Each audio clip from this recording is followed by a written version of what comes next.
Hi, I'm Elite Series Angler Cliff Pace, and I'm going to take just a minute and show y'all how I like to tie a jig skirt.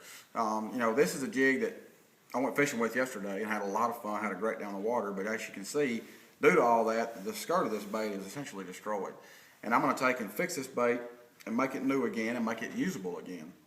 All I'm going to do is just remove the existing skirt from the head of the bait, and you can just discard that. And then I'm going to take the jig head and I'm going to put it in my fly tying vise. I'm going to put it in the vise where the weed guard's pointing down as well as the hook point. And once you got it in your vise, you got it good and stationary, I'm just going to take my thread. I'm going to start right up at the back of the head. I'm going to wrap the thread over itself. I'm not tying it to the head. All I'm doing is wrapping it over itself so that it kind of pinches on itself. And then I've got this little tag here. Once I get to the back, I'm going to fold it to the front. And I'm going to wrap it back over that tag, working my way back to the front. And what that does is it really fills up this area right here full of thread, and it gives you something to tie to that will accept the tension of the tying, and it will bite down into it. You don't want to tie just to the lead itself, because the lead's so hard and so slick and such a smooth surface that if you tie just to the lead itself, what will happen is your skirt won't stay up next really tight to the back of the head. It'll want to slide back. Once I've got the thread and all in place, we're kind of ready to go. I'm just going to trim this tag off of here. And I'm just going to tie a basic black and blue skirt. I've got 2 solid tabs of black, and I'm going to just take them and I'm going to kind of rough them up. And then I'm just going to stack them on top of each other. And what I'm going to do is I'm just going to kind of work them around the head,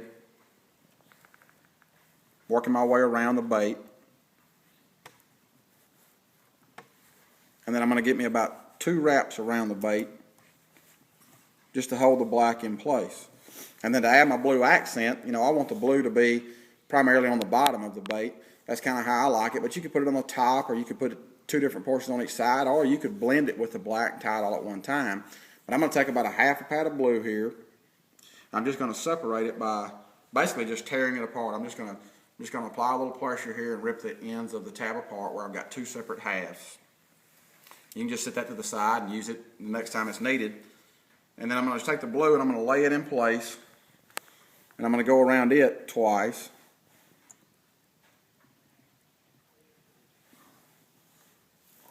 And now the skirt's pretty well done. All we need to do now is just tie it off. I'm going to just apply a little bit of pressure,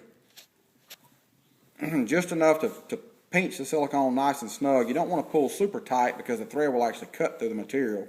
And now I'm just going to tie it off, and what I'm going to do, I'm going to just pull me out some thread here, and I'm going to catch a loop, and I'm going to go around the head, and I'm going to take my bobbin, and I'm going to go around this loop that I've created 2 times, and then come back through it, and then pull that down, and then I'm going to go from the opposite direction. I'm going to go from the bottom this time. The first time I went over the top, the second time I'm going to go from the bottom, and what that does is it really makes a pinch point for the 2 knots. One's kind of pulling against the other. Pull that tight as well. Simply cut the remainder of your thread off. And then before I take the jig out of the vise, I like to cut my jig skirts in the vise. And the reason for that is because I don't want mine to be just straight across the end. All I'm doing is just basically removing the very ends of each tab where they're solid, just freeing up the material. And then once you take the jig out of your vise, you can see that it doesn't hang just dead level as it would if you cut it straight across. I like the fact that the skirt has some different length to it. I think it looks more natural, and it gives it a more natural blend in the water. But tying your own skirts is really a lot easier than many people think it is, and it's very inexpensive to get involved in.